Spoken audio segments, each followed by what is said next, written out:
Well, have you ever had a feeling in your gut that someone is lying to you, but you couldn't be sure? Well, my next guest is going to share with you the telltale signs someone is not being honest with you. Alex Martin is the Director of Taurus Legal Management and has faced liars in the courtroom and the boardroom as part of his job, and it's made him very good at spotting those who aren't exactly truthful. Alex, welcome to Afternoons on 4BC. Hi, Spencer. Thanks for having me on. What's given you such insight into the tells that someone is lying to you?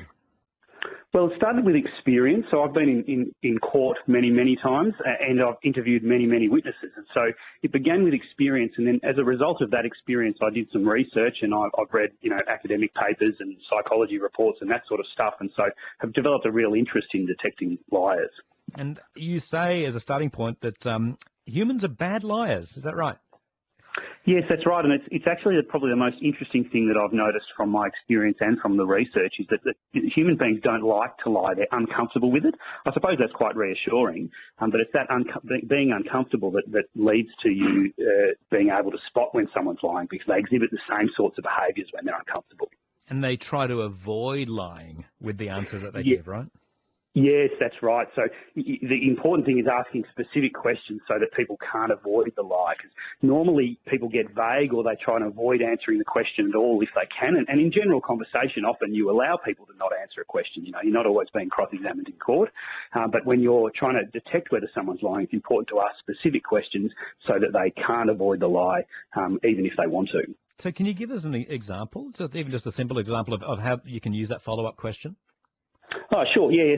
So you want to ask, did you take the money yesterday? Not, would you have taken any money from us before? Or what you would have done is not of interest. What you want to ask is, did you? Have you? You want active, specific questions to do with a specific circumstance.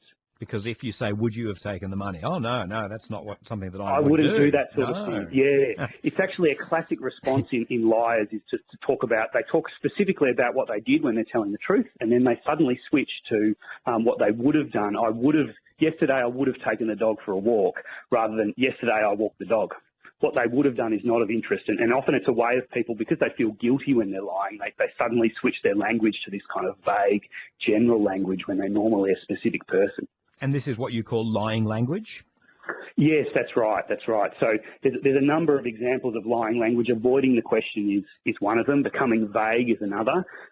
Using passive language rather than active language. So I walked the dog is an active statement rather than the dog was walked by me. People get suddenly vague and passive when they're lying, and they're all types of lying language, as I call it. The scenario that always fascinates me is when this is quite sort of away from court cases specifically, but where there's been, let's say there's a missing child, something like that, and the police hold a media conference with the parents. And we've seen this time and time again. And it's used by police, isn't it, to analyse the language of the parents. Like they're not just doing it so the parents can plead for information. There's a lot more of this sort of analysis going on that you're talking about. Absolutely. So in that case, you've got two classic techniques that are used. One is you putting the person under a lot of pressure because they're in a media conference, so they're under a lot of pressure during the conference. And the number two is that you're recording the whole thing. And recording is very important if you want to analyse something closely. It's very difficult, especially if you're not trained in it. It's difficult to analyse someone's behaviour closely at the time while you're thinking about the next question. But if you're able to record, but especially video record, you can listen very carefully to what they said and watch exactly what their eyes do, what micro expressions they make, and you can and scientifically analyse their responses from when they were telling the truth, and they were telling the truth, to the particular conduct where they may have changed the way they're expressing themselves suddenly, which is indicative of a lie. Okay, let's tell me more about that. Yeah, the physical signs that someone's lying, and specifically there you're talking about eye movement and comparing what someone does with their eyes when they're telling the truth to when they might be lying. Yeah, so that's a great example. The sort of stereotype is that someone, looks at their toes when they lie to you and they look you in the eye when they're telling the truth. And that's true to a degree. The reality is extroverted people look you in the eye a lot, and typically an extroverted person will look you in the eye while they're lying because that's what they do, whereas an introverted person might look at their toes when they're telling the truth. So the important thing is to look at their baseline behaviour. What are they like when they're comfortable, when they're relaxed, when they're truthful, and then look at the changes from their baseline behaviour when they're telling a lie. Because most people still feel guilty about lying. Although they might be lying through their teeth, they might be lying a lot, they might have stolen money, but they still deep down know that what they've done is wrong, and they feel guilty about it, and they exhibit these behaviours whether or not they want to. Is there any truth in people touching their face being an indicator that someone's lying? Because that's something I always, if ever I see, say, a politician, I mean, you could say a politician's mouth moving is a physical sign of them lying.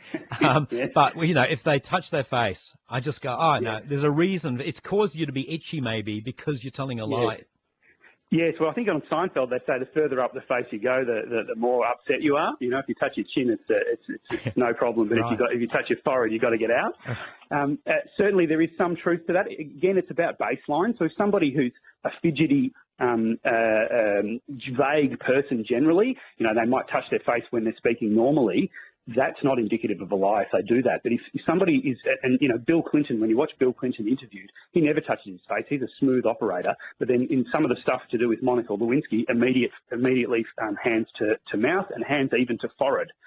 Which is certainly, while he was exhibiting some of these behaviours I'm talking about, getting vague, not answering the question, answering a question that wasn't asked, he did all of those things. Even though he's a very experienced politician and a very good speaker, he still was not able to stop himself from touching his face. So touching his face is an example if that's not what the person normally does. Fascinating topic. Final question, and you may not have the answer to this, but I wonder at what age we develop these behaviours. Like, if you're trying to spot whether the kids have been lying about taking the last biscuit, have they yet developed those behaviours?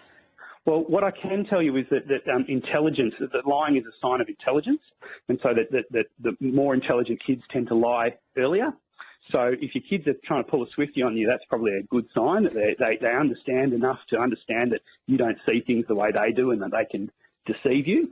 The time that, in terms of guilt, I imagine, and I'm not a developmental expert, but I imagine it's when the children start feeling guilty about lying, they would exhibit the similar signs that adults would. It's about the guilt that you feel when you lie leads to those behaviours that you can spot. Fascinating. It's been great having you on the show, and I'm not touching my face as I say that. Alex Martin, the Director of Taurus Legal Management. Fascinating topic it is. Thanks for your time. Thanks, Spencer. It was a real pleasure. 14-1. Interesting, isn't it? If you've got any theories or anything you've observed over the years about, how to tell that someone's lying. The other one for me is if someone says, to be honest, I reckon whatever comes after that, dead set, a lie.